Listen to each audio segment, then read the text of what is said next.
भारत गहरे समंदर में एक और फॉल्स फ्लैग ऑपरेशन की तैयारी कर रहा है। भारत जान ले, इस बार जवाब पहले से ज़्यादा शदीद होगा। भारत ने ज़मीन, समंदर और फ़ज़ा में जो कुछ करना है करके देख ले। DGISPR लेफ्टिनेंट जनरल अहमद शरीफ चौधरी की सीनियर सहाफ़ियों से गुफ्तगू। कहा, पाकिस्तान अपनी सरहदों और आवाम की हिफाजत के लिए तैयार है। फ़ौज सियासत में नहीं उलझना चाहती। फ़ौज को सियासत से दूर रखा जाए।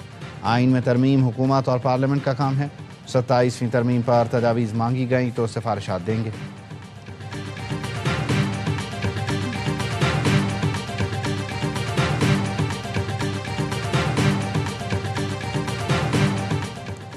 फ़ौज सियासत में नहीं उलझना चाहती। फ़ौज को सियासत से दूर रखा जाए। आइन में तरमीम हुकूमत और पार्लियामेंट का काम है। 27वीं तरमीम पर तजावीज़ मांगी तो सिफारिशात देंगे। DGISPR लेफ्टिनेंट जनरल अहमद शरीफ चौधरी की सीनियर सहाफ़ियों से गुफ्तगू। कहा, तीरा समेत खैबर पख्तूनख्वा में ऑपरेशन कामयाबी से जारी हैं। पोस्ट की फसल तलफ कर रहे हैं। ऑपरेशन की बात हो तो सियासी क़ुव्वतें आवाज़ उठाना शुरू कर देती हैं। सियासी जराइम पेशा और दहशतगर्द ग्रुप मुल्क में जराइम और स्मगलिंग रोकने में रुकावट हैं।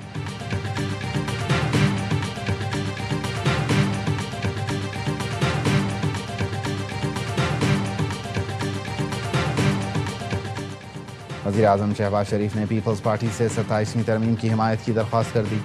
चेयरमैन पीपल्स पार्टी बिलावल भुट्टो ने एक्स पर लिखा, वज़ीर-ए-आज़म की क़यादत में मुस्लिम लीग नून का वफ़द सदर आसिफ अली ज़रदारी और मुझसे मिलने आया। आइनी तरमीम की मंजूरी के लिए पीपल्स पार्टी की हिमायत मांगी। पीपल्स पार्टी की मरकज़ी मजलिस आमला का इजलास सदर मुमलिकत की दोहा से वापसी पर जुमेरात को तलब किया गया है।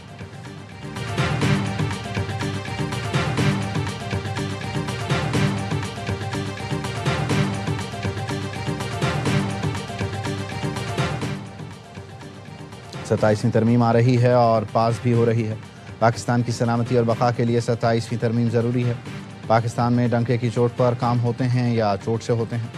सेनेटर फैसल वावडा की प्रोग्राम खबर में गुफ्तगू। कहा, आसिफ अली ज़रदारी सियासी शतरंज के बड़े खिलाड़ी और बिलावल भुट्टो जमहूरियत के ज़ामिन हैं। मेरी नज़र में बिलावल भुट्टो ने इत्तफ़ाक़ राय पैदा करने के लिए ट्वीट किया।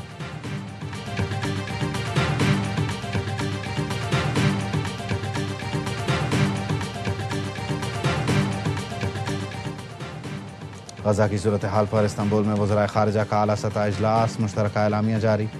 एलामिया में कहा गया, गज़ा का नज़्म व नस्क़ फ़लस्तीनियों के हाथ में दिया जाए। इसराइल फ़ौरी तौर पर जंगबंदी की मुकम्मल पासदारी करे। इंसानी इमदाद की राह में हायल तमाम रुकावटें दूर की जाएँ।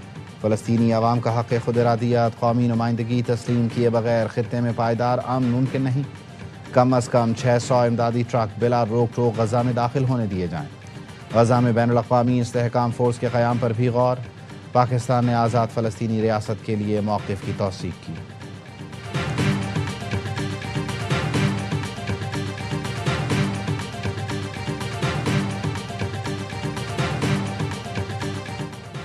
सिक्योरिटी फोर्सेस ने पाक अफ़गान सरहद पर दरअंदाजी की कोशिश नाकाम बना दी।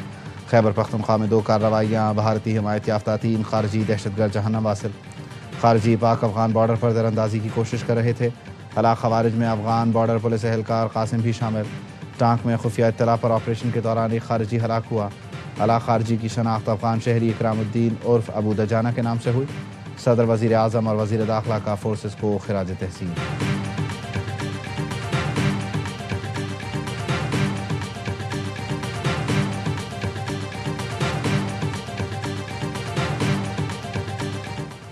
और कराची में 4 रोज़ा Pakistan international maritime expo and conference का आगाज़। वफाकी वज़ीर एहसन इकबाल ने बतौर मेहमान ख़ुसूसी शिरकत की। इफ्तिताही तकरीब में सऊदी अरब के वज़ीर बराए ट्रांसपोर्ट एजाज़ी मेहमान थे। तकरीब में आवत पर naval chief admiral Naveed Ashraf ने मुअज़्ज़ज़ मेहमानों का इस्तक़बाल किया। वफाकी वज़ीर ने खिताब में कहा, तरक्की का सफ़र ना रोका जाता तो दुनिया की 7वीं बड़ी मईशत होते। पोर्ट कासिम समेत तमाम बंदरगाहों को जदीद बना रहे हैं। पाकिस्तान दुनिया के लिए समुद्री ट्रेड रूट साबित होगा। एहसन इकबाल ने यादगारी डाक टिकट की रोनुमाई की। एक्सपो के मुख्तलिफ स्टॉल्स का दौरा किया। नुमाइश में 44 मुल्कों के वफूद शरीक हैं। इवेंट 6 नवंबर तक जारी रहेगा। वज़ीर आला सिंध का मैरीटाइम एक्सपो एंड कॉन्फ्रेंस के शुरका के एजाज़ में इशाइया। सरबराह पाक बहरिया एडमिरल नवीद अशरफ और 133 ममालिक के वफूद की शिरकत। नारे, शोर शराबा और खामोश खामोश की सदाएं। पंजाब असेंबली का इजलास, हंगामा आराई और हुल्लड़बाजी की नजर। लीगी अरकान की तहरीक इंसाफ पर चढ़ाई। एहसन रजा ने कहा, ऑपोजिशन का एजेंडा अपने लीडर को छुड़वाना है। ये लोग मुल्क से मुखलिस नहीं तो इस्तीफा दें और घर जाएं। तारिक गुल बोले, अब पंजाब में और ऐवान में सिर्फ शेर धाड़ेगा। तहरीक इंसाफ के अरकान ने चोर चोर के नारे लगाए तो हुकूमती अरकान ने घड़ियां लहरा दी। स्पीकर मलिक अहमद खान अरकान को रोकते रहे, टोकते रहे, हाउस इन ऑर्डर की सदा लगाते रहे, लेकिन किसी ने एक ना सुनी। ऐवान मछली बाजार बना तो स्पीकर को इजलास मुलतवी करना पड़ा।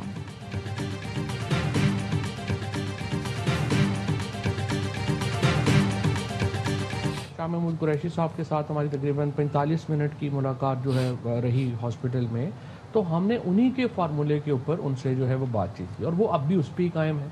एजाज चौधरी भी उस पर कायम है, बाकी तीनों जो हैं वो भी उसके ऊपर ही कायम है। शाह महमूद कुरैशी से उनके ही फार्मूले पर बात हुई। वो भी कह रहे हैं कि बातचीत के अलावा कोई हल नहीं। जब भी पीटीआई के लोगों से कोई मिलता है तो हुकूमत को खौफ होता है कि कहीं वो तो नहीं जाने लगे। ऐसी मुलाकातों से पहले पीपल्स पार्टी और नून लीग को भी एतमाद में लेना होगा। साबिक़ वफाकी वज़ीर फवाद चौधरी की प्रोग्राम दी रिपोर्टर्स में गुफ्तगू। कहा, पीटीआई एहतजाज पर जाती है तो वर्कर्स और पार्टी कायदीन का नुकसान होगा। शेख वक्कास जैसे लोगों को क्या पता कि जेल की सख्तियाँ क्या होती हैं। हम समझते हैं एंगेजमेंट होनी चाहिए ताकि दोनों तरफ नुकसान ना हो।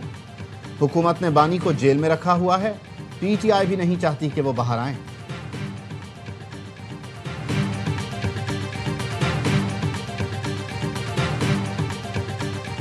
With the United States, Pakistan continues to build a broad-based and balanced partnership. An all-weather strategic partnership with China remains the anchor of regional peace and prosperity. With Saudi Arabia, our relations have entered a new era of mutual confidence and economic collaboration.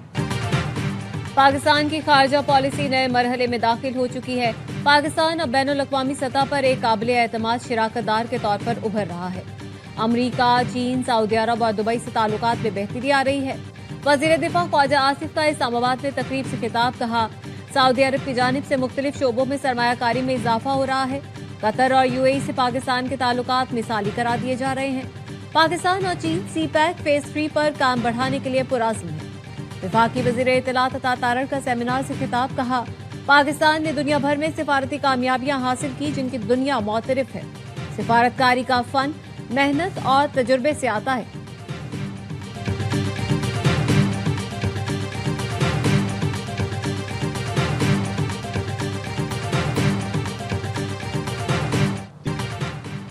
हमारी मईशत की समत दुरुस्त है। IMF के साथ staff level मुआहिदा मुआशी इस्तेहकाम की तौसीक है। वजीर खजाना मोहम्मद औरंगजेब की दीगर वज़रा और चेयरमैन FBR के साथ प्रेस कॉन्फ्रेंस। कहा, अखराजात बढ़ाकर मुआशी तरक्की की रफ्तार तेज नहीं करना चाहते हैं। मुआशी तरक्की की शरह को मुस्तहकम अंदाज से बढ़ाना चाहते हैं।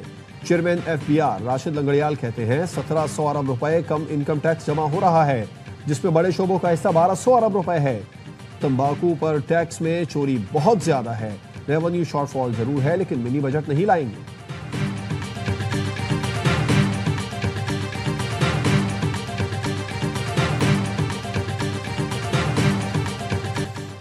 छब्बीस नवंबर एहतजाज केस। रावलपिंडी की इंसदादी दहशतगर्दी अदालत ने अलीमा खानम के छठी बार नाकाबिले जमानत वारंट गिरफ्तारी जारी कर दिए।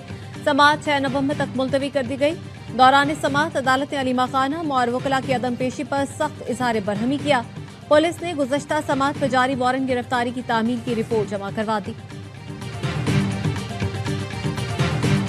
जंगल का भी कानून होता है। ये जो ऑलरेडी टैक्स है जा रहा है वो कहाँ जा रहा है, कोई तो उसका हिसाब किताब होना चाहिए, कोई तो जवाब भी होना चाहिए। कराची का यह हाल है जो मोहनजोदड़ो से बदतर हो। अगर हुकूमत अपनी जिम्मेदारियां पूरी नहीं कर रही है, वो शहरियों से लोगों से कैसे एक्सपेक्ट कर सकते हैं। 10-10 हजार रुपए का चालान, मतलब ये कि ये कोई हद होती है।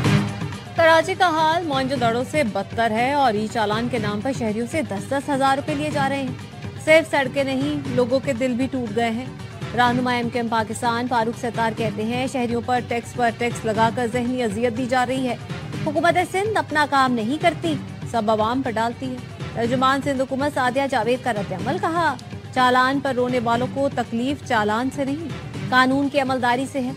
कराची का हुलिया बिगाड़ने वाले आज अपना माजी छुपाने के लिए झूठ का सहारा ले रहे हैं। इनके दौर के क्राइम रेट कारकर्दगी का जायजा लिया जाए तो मुंह छुपाने की जगह नहीं मिलेगी।